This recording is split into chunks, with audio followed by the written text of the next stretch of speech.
नमस्कार दोस्तों।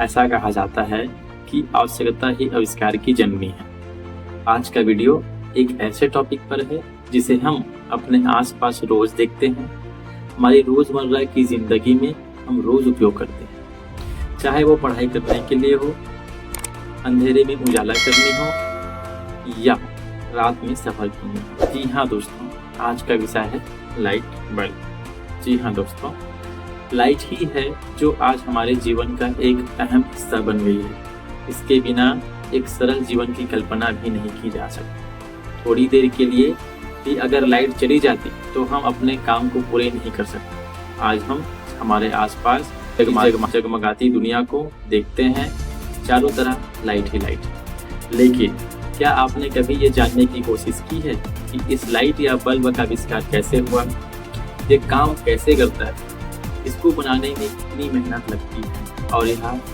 वह कौन से महान वैज्ञानिक हैं जिन्होंने इस अद्भुत वस्तु की खोज की। बल्ब का इतिहास दोस्तों सैकड़ों वर्ष पुराने है। अनेक वैज्ञानिकों ने इसे बनाने के लिए बहुत खोज की, लेकिन किसी न किसी कारणों से वे असफल हो जाते। सबसे पहले बल्ब बनाने का प्रयास 1802 में इंग्लैंड के वैज्ञानिक टीवी ने किया।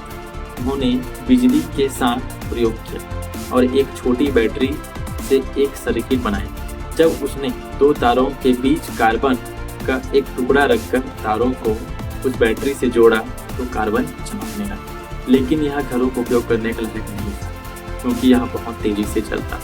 पहला प्रकाश बल्ब बनाने के टीवी के इस प्रयास के बाद कई दशकों में अन्य वैज्ञानिकों ने भी इसे बनाने का प्रयास किया, लेकिन दुर्भाग्य से ये असफल रहे। इसी कड़ी में नाम आता है वारेन डे ला लुई, जिन्होंने 1840 में 1850 में जोसेफ विल्सन स्वान जैसे महान वैज्ञानिकों ने अनेक प्रयास किए, लेकिन यह भी किसी न किसी कारणों से विफल हो गए। इसी कड़ी में नाम आता है थॉमस अल्वा एडिसन, जिन्होंने 1878 में सफलतापूर्वक इलेक्ट्रिक बल्ब का बनाया, जिसे आज हम आसानी से और बहुत कम दामों में उपयोग कर पा रहे हैं। लेकिन उन्होंने यह सफलता एक दिन में ही नहीं पाई। ऐसा कहा जाता है कि एडिसन ने हजारों बार विभिन्न प्रयास किए और वह असफल होते रहे, लेकिन उनकी कंसिस्टेंसी और हार्ड वर्क उन्हें सफल पाने से नहीं रोक पाए। उनसे एक इंटरव्यू में पूछा गया कि आपने 999 बार असफल हुए, इसके बारे में आप क्या कहना चाहते हैं। उन्होंने बहुत ही सरल शब्दों में इसका जवाब दिया, मैं 999 बार असफल नहीं हुआ, लेकिन मैंने 999 ऐसे तरीकों की खोज की जिनसे विद्युत बल्ब नहीं बनाया जा सकता। ऐसे थे इनके सकारात्मक विचार, जो आज तक भावी पीढ़ी को प्रेरणा प्रदान करती है और हमें हमेशा प्रेरित करते रहती है। आइए जानते हैं एडिसन के लाइफ की एक रोचक बात। आप सभी जानते हैं कि थॉमस अल्वा एडिसन कितने महान वैज्ञानिक हैं। ये बात आज सब जानते हैं, लेकिन क्या आपको पता है इसी एडिसन को बचपन में एक मंदबुद्धि बालक कहकर स्कूल से निकाल गया।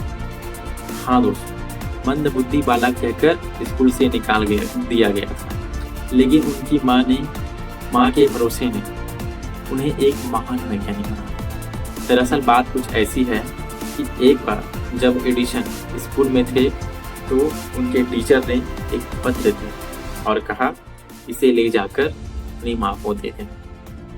एडिसन ने जब यह पत्र अपनी माँ को दिया तो उसे पढ़कर वो बहुत रोने लगे। एडिसन ने माँ से रोने की वजह भी पूछा तो उन्होंने मुस्कुराते हुए कहा कि यह तो खुशी के आंसू हैं, और एडिसन को बताया इस नोट में लिखा है कि आपका बेटा बहुत बुद्धिमान है और हमारा स्कूल निचले स्तर का है, साथ ही हमारे टीचर भी इतने काबिल नहीं हैं कि इसे पढ़ा पाए, इसलिए इसे आप स्वयं पढ़ाएं। ये बात सुनकर बहुत खुश हुआ और घर पर ही अपनी माँ से पढ़ने लगा। बहुत वर्षों बाद जब एडिसन महान वैज्ञानिक बन गए और उनकी माँ गुजर गई, तभी एक दिन उन्हें अलमारी में वही पत्र मिला जिसमें स्कूल का वही पुराना पत्र मिला।